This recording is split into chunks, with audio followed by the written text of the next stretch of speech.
સર્વસંભાવવાળો દેશ છે. સંસ્કૃતમાં એક સૂક્તિ છે, વસુદેવ કુટુંબકમ, એટલે કે આખી પૃથ્વી એક કુટુંબ છે. એક મહારાષ્ટ્રીયન લોક નૃત્ય એટલે લેઝિમ વિદ્યાર્થીઓએ તૈયાર કર્યો છે. એની પ્રસ્તુતિ પહેલા આપણે લેઝિમ વિશે થોડું જાણીએ.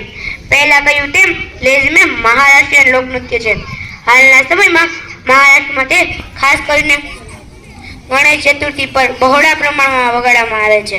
તે મહારાષ્ટ્રમાં ઉદ્ભવ્યું હોવા છતાં લેઝિમ વિશ્વભરમાં વિવિધ સ્થળોએ વગાડવામાં આવે છે. લેઝિમ એ નૃત્યને બદલે જોરોશોરોથી થતી શારીરિક વ્યાયામ અને કવાયત છે. પહેલાના સમયમાં લેઝિમની કેટલીય જાતો મહારાષ્ટ્ર અને ગુજરાતના ભાગોમાં પ્રચલિત હતી, પરંતુ આજે તેનો ભાગ્યે જ ઉપયોગ થાય છે. આદિવાસી વિસ્તારના ગામડાની અંદર લેઝિમ નૃત્ય અને કસરત આજે પણ અમુક તહેવારોમાં અને પ્રસંગોમાં પ્રચલિત છે. લડાઈના સમયમાં ખાસ કરીને મરાઠા સૈનિક નવરાશના સમયમાં મનોરંજન માટે લેઝિમથી તાલબંધ નૃત્ય તેમજ કસરતો કરતા હતા. તેની સાથે તાલબંધ કે ઢોલ દ્વારા સંગીત આપવામાં આવતું.